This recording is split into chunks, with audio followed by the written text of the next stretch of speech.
Buenos días, nos encontramos con Héctor Dávila Latorre, coautor de un apasionante libro, una apasionante novela recién publicada, titulada La última muerte del padre Blas Valera, un quipu literario. Y digo coautor porque Héctor publica este libro junto a Peter Thomas Lerche, y esta es una de las primeras preguntas o de las primeras interrogantes que me hago, un poco sobre respecto de la génesis creativa de este libro.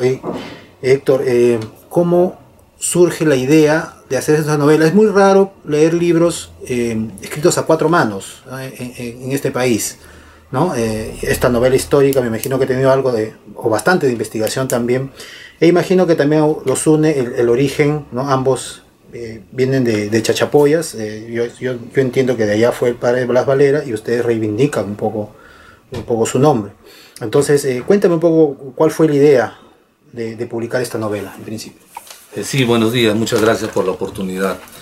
El tema de Blas Valera viene a contestar muchas preguntas, muchas interrogantes en la historia. Hay muchos vacíos que o no entendemos o es difícil de creer. Por ejemplo, la toma de Atahualpa en Cajamarca. Hay un balance de un enfrentamiento entre 10.000 guerreros indios y 250 aventureros españoles, y el balance es que por un lado los indios mueren 3.000 muertos, como 5.000 heridos, y se diezma el ejército. Por el otro lado, ningún muerto y solo hay un herido, que es Pizarro, como un corte en la mano. Difícil de creer que en un enfrentamiento así haya ese balance. No se puede entender muy fácilmente qué es lo que sucedió siguiendo las crónicas tradicionales, a diferencia de Blas Valera, que nos presenta una denuncia referente a un juego de astucia en el que los españoles invitan vino envenenado a la oficialidad incaica. De esta manera, al caer muertos por el veneno y no por la batalla, la tropa se queda sin cabezas, sin capitanes y se desmanda. Ese tipo de respuestas que nos daba la investigación del padre Blas Valera nos obligaba a compartirlo, a presentarlo de alguna manera a través de un texto histórico de consulta. Era muy difícil y muy complicado llegar a un público amplio, que era lo que queríamos. Por eso nuestra intención de recurrir al recurso de la literatura, presentarlo como novela, para de esa manera facilitar un poco el entendimiento. Bien, y una novela histórica es siempre un reto tanto para el escritor como para el lector, porque uno se enfrenta al hecho de que se está uno basando en teorías, ¿no? Teorías propuestas, y este tema de padre Blas Valera, que reconocemos que fue un gran humanista, uno de los primeros cronistas en reivindicar el valor de la cultura andina, y además fue lingüista, poeta, historiador. De todas maneras, siempre hay esta apuesta que ya tiene algunas décadas del hecho de que él fue el real autor de libros como La Nueva Crónica y El Buen Gobierno de Guamampuma, ¿no? Que está vigente y que algunos lo siguen sosteniendo, pero también ha habido gente que ya lo ha desestimado. Sobre ese punto en particular, ¿hasta dónde llegan vuestras investigaciones? Sí, como le explicaba, estábamos tratando de encontrar respuestas a muchas preguntas. Una de las preguntas también era sobre la Nueva Crónica y Buen Gobierno, que se encontró en Dinamarca, en Copenhague, en 1908, 1911, 1915 empezó a darse a conocer la transcripción. Acá al Perú llega ya a mediados del siglo pasado, y había cierta incongruencia entre la posibilidad de que un indio del siglo XVI, como Guamampoma, tuviera la capacidad, tuviera el conocimiento, la facilidad para desenvolverse en diferentes idiomas, quechua, aymara, latín, español, y sobre todo estructurar una obra tan monumental como es la Nueva Crónica,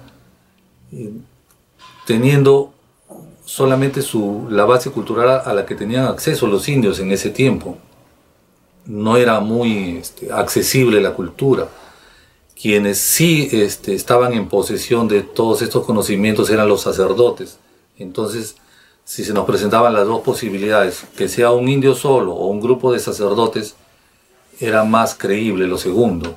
Por eso fuimos investigando y confrontándonos entre una versión y otra.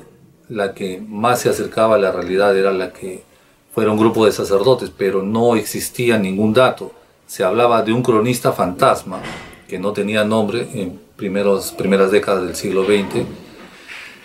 Con el tiempo Blas Valera encajaba en ese personaje del cronista fantasma hasta los últimos años del siglo XX, en que se presentan los documentos de Nápoles, los documentos Mixinelli, y se hace de público conocimiento un manuscrito del propio Blas Valera donde él atribuye la autoría de la nueva crónica y también narra un encuentro con Garcilaso de la Vega en el que él, a través de otro sacerdote, el padre Maldonado, también jesuita, le hace entrega de su obra, sobre la cual Garcilaso basa los comentarios reales.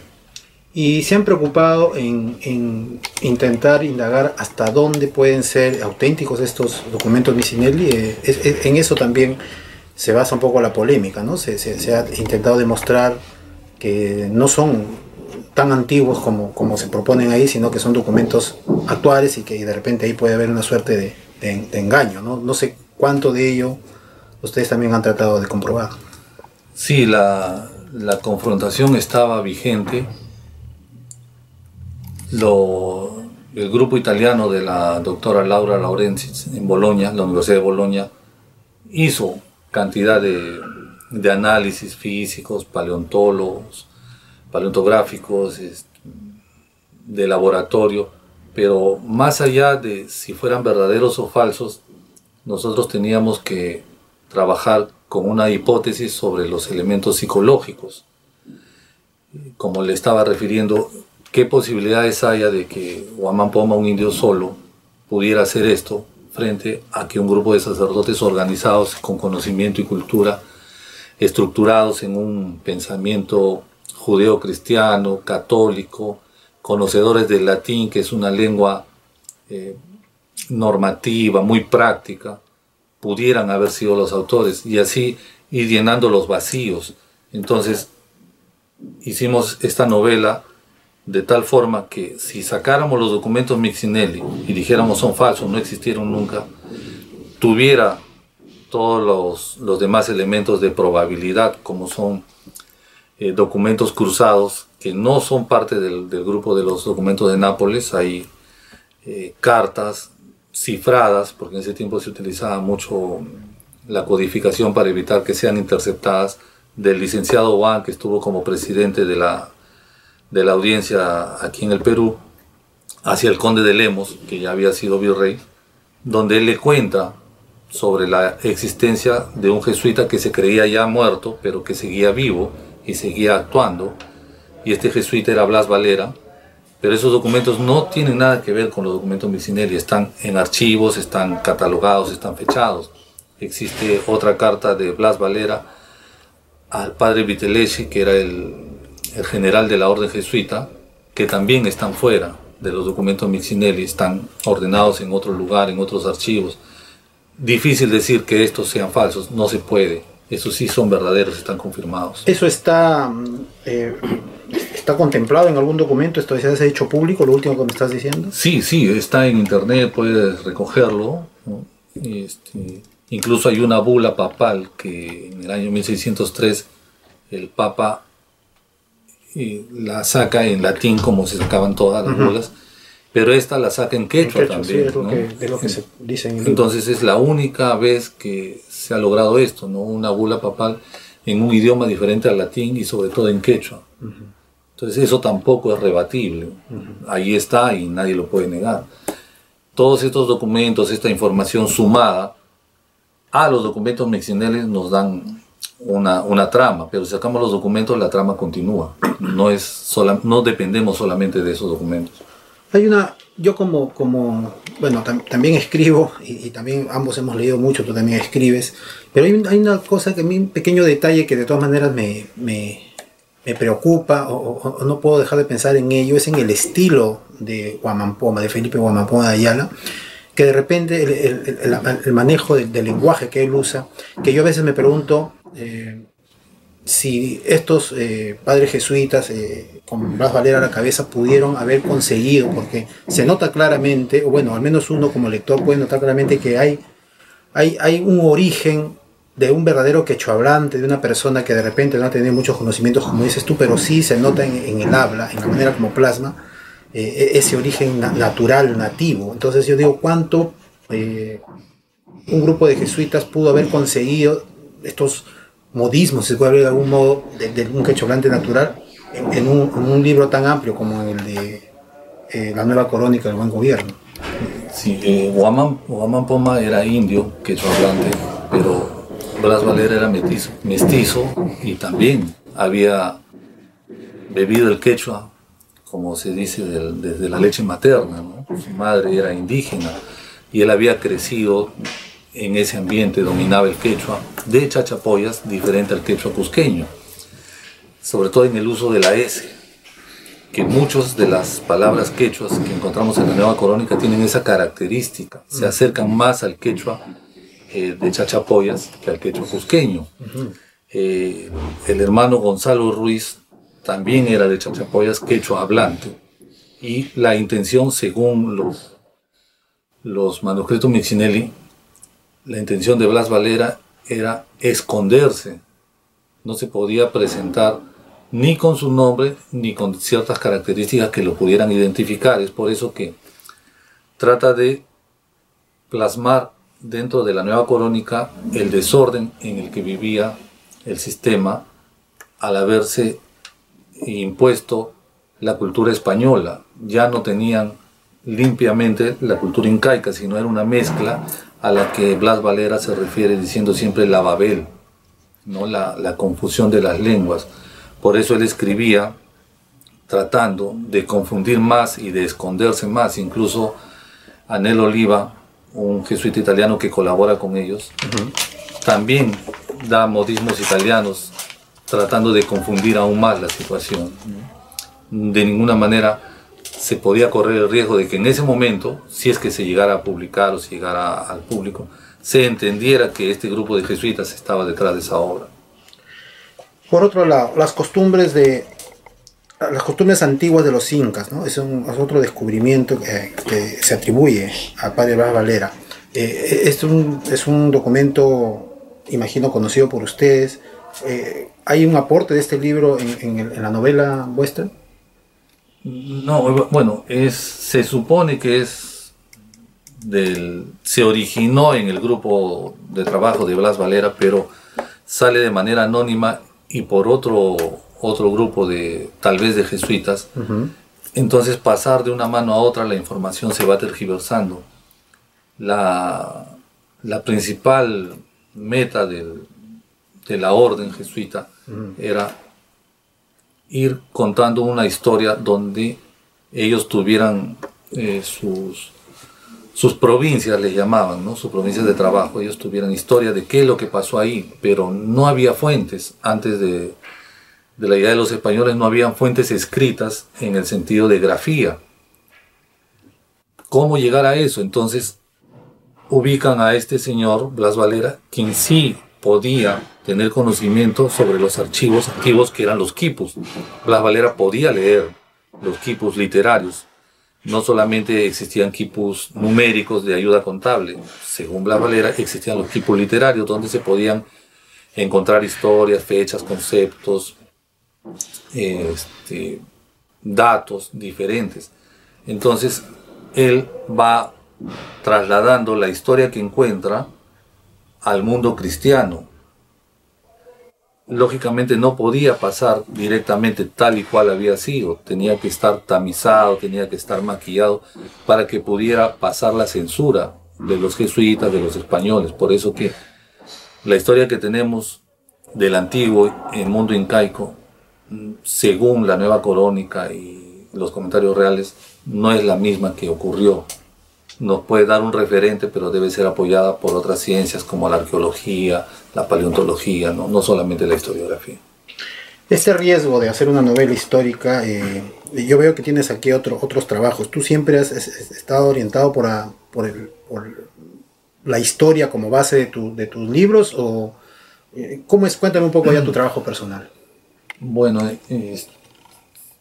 la literatura es una forma de expresarse, pues, y uno expresa lo que lleva adentro. En mi caso eran las dudas, como le dije a un principio, para poder entendernos actualmente qué somos, por qué vivimos en una sociedad que tiene este tipo de problemas, de conflictos, de confrontaciones. No aparecimos hoy día ni ayer, venimos de siglos atrás, ¿no?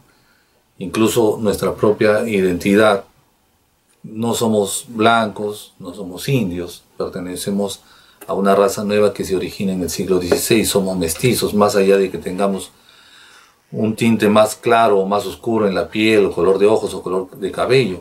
Somos mestizos biológicamente, pero también culturalmente. Estamos hablando el idioma español y estamos tratando temas de quipus incaicos. Entonces tenemos una mezcla. Si viajamos a España vamos a darnos cuenta que no hablamos el mismo español, ¿no? Y no pensamos igual y no sentimos igual porque somos una raza distinta, pero el problema es aceptarnos como mestizos, y la única forma de encontrar esta identidad y esta aceptación es a través de la historia. Revivir esos momentos históricos no es fácil, y mucho más difícil es compartirlos, hacerlo llegar hacia otras personas. Esa es la motivación de esta historia y del otro libro anterior también. ¿Cómo ves tú la aceptación, la reivindicación, la importancia de Padre Blas Valera Pérez en el Perú a lo largo del tiempo? ¿Crees que se conoce lo suficiente? Este libro definitivamente tiene mucho valor, a pesar de ser ficción, tiene mucho valor porque está basado en hechos históricos y investigación. ¿Crees que se está estudiando lo suficiente a Blas Valera? ¿El interés por él es permanente? ¿O crees que ya las últimas generaciones han descuidado su figura, su imagen y su obra? En la última obra de Blas Valera, el Exsul in Meritus Popul Suo, está en latín, se refiere al el acusado inocente le habla a su pueblo, es el título, ¿no? Blas señala en alguna de las partes, porque es bien mezclado, bien confuso.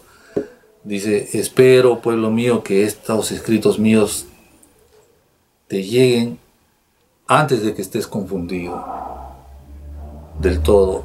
Sé que mis palabras van a crear problemas, sé que no van a ser bien entendidas, pero estoy seguro de que te van a llegar. Entonces, de alguna manera, él preveía esta situación de que en algún momento se iba a dar a conocer. Tal vez no antes, no era el momento. Tal vez el siglo XXI sea el momento adecuado en el que Blas Valera pueda ser entendido, pueda ser comprendido. Esperemos que así sea. Es nuestra colaboración. Y en Chachapoyas, tú eres de ascendencia chachapoyina, ¿qué tanto se valora a Blas Valera? Tú seguramente estabas ahí. Entiendo que Peter Thomas Lenz ha sido alcalde inclusive de la ciudad, y en ese sentido yo me imagino que hay una reivindicación, es una figura importante allá. ¿Puedes contarme un poco de eso, el mismo Chachapoyas? Sí, entre la gente mayor hay cierta inquietud.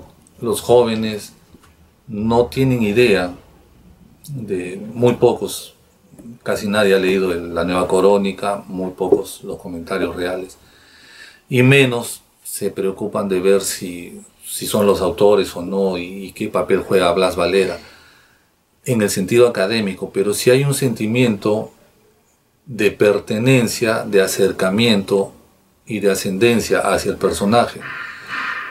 Lo hemos presentado en Chachapoyas. En la misma ciudad de Chachapoyas hemos sido muy bien recibidos, con mucho cariño, pero también hemos ido hasta Levanto, el pueblo donde nació Blas Valera. Ahora es un distrito, y fuimos ahí recibidos por escolares, por los comuneros, por los profesores, porque hay muchos profesores allá. Y sí, nos trataron con mucho cariño, como si fuéramos familiares, como si estuviéramos trayendo o devolviéndoles algo que les pertenece. Y ese sentimiento, esa comunicación, esa conexión, sí valió la pena el viaje. Nos hemos sentido muy bien con ellos. Parece que sí lo recepcionan como algo que les pertenece y algo a lo cual quieren volver a entender, volver a conocer al personaje, volver a sentirlo como algo propio. Y por el hecho de que Blas Valera fue un religioso, perteneció a una congregación católica, por ese lado, ¿tú cómo ves la receptividad del mundo católico, básicamente de los sacerdotes, de los curas? Su imagen ha sido realzada, hay investigaciones acerca de él. ¿Cómo está por ese lado la imagen del padre Blas Valera? De alguna forma ha sido relegada, ¿no? Porque no es un sacerdote puro. Hasta en eso está el mestizaje. Él cuando reza, cuando ora, se lamenta, en el Exsul in Meritus dice: oh Dios mío, oh Inti, oh Padre Sol, tú eres testigo de mi vida. Entonces, de alguna forma trata de unir las dos vertientes religiosas en una sola verdad, a través de su vida. Él nos muestra que sí se puede convivir con una idea y con otra, porque ese es el mestizaje.